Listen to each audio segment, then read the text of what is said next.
मुळाकून खायला सुरुवात करा, शेंड्याकडे जा. पेटी मास्तर, शेंड्याचा भाग कसा लागतो? खारट, पुंगट. तसे संसाराची रुची न कळे मज. तसं संसारामध्ये माणसानं उदास होत चालावं.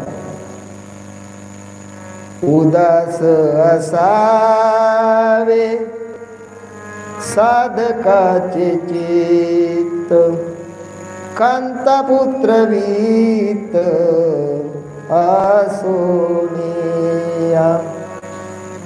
सगळं घरामध्ये असावं, आसोनी नसावं. असावं सगळं, पण आपण त्या संसारात नसावं. आपलं मन मात्र त्या प्रभूला समर्पित करावं.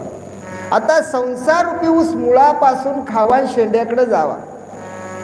पण परमार्थ रूपी ऊस वाड्याकून खायला सुरुवात करावं. थोडा गंध लावला, थोडी माळ घातली, थोडे भजनाला गेले, थोडे देवदेव करायला लागले. हा, आता महाराज झाले वाटतं. भले भले भागले, देवपूजाला लागले, आता तुम्हीच राहिले होते. असं लोक नावं ठेवत ठेवत ठेवत ठेवत मुळाकडे जाव. मुळाकडे गेले की बघा त्याची गोडी आपल्याला लागाव. लागली से गोडी लालचावले मन. आता ही शिवकथा कशी आहे, शिवमहापुराण कसं आहे, आपण आतापर्यंत काही ऐकलं नव्हतं. पण आता ऐकल्याच्या नंतर मला सांगा, काय वाटायला लागलं तुम्हाला? आता असं वाटतं की हे शिवमहापुराण असंच चालू राहा.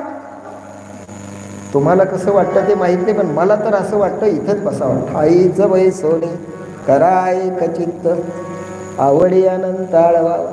तुम्हाला तेच वाटतं, कारण तुमचे चेहरे सांगतात बघा. तुमचे चेहरे जर पडले खाली की समजायचं यांचा काय मूड नाही. तुमचे चेहरे गुलाबाच्या फुलासारखे प्रफुल्लित झाले की समजा प्रसन्न वदनम ध्याय सर्व विघ्नोपशांत. खरंच गोड आहे. गोड तुझे रूप, गोड तुझे नाम,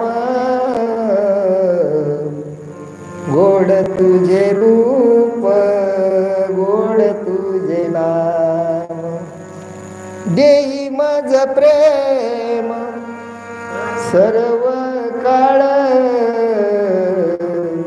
गोड तुझे रूप, गोड तुझे नाम. गोड गोड आहे. अशा प्रकारचं हे गोड नामस्मरण आपण करू लागलो. सूत नावाचे ऋषी सांगायला लागले, हे मुनिजन हो, तुमच्या मनात वैदिक कर्माविषयी श्रद्धा व भक्ती आहे. काय आहे तुमच्या मनामध्ये? वैदिक कर्माविषयी तुमच्यामध्ये श्रद्धा आहे आणि भक्ती आहे. त्यामुळे मी पार्थिव लिंग पूजनाची वेदोक्त पद्धत तुम्हाला सांगत आहे. कालही पद्धत सांगितली, आजही पद्धत सांगितली.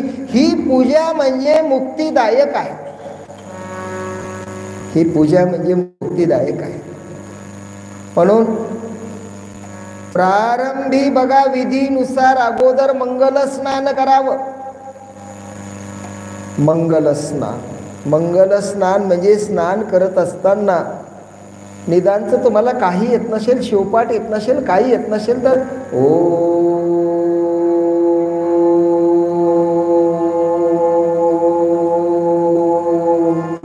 नमः शिवाय, नमः शिवाय, ओम नमः शिवाय मंत्र मनी ठसला.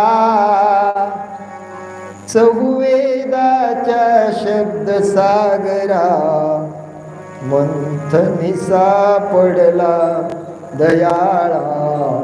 मंत्रमनी ठसला दयाळा, मंत्रमनी ठसला.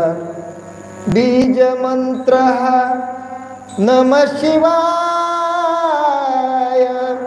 आपलासा केला. सदा जपे जो प्रेम भक्तीने भवसागर तरला. दयाळा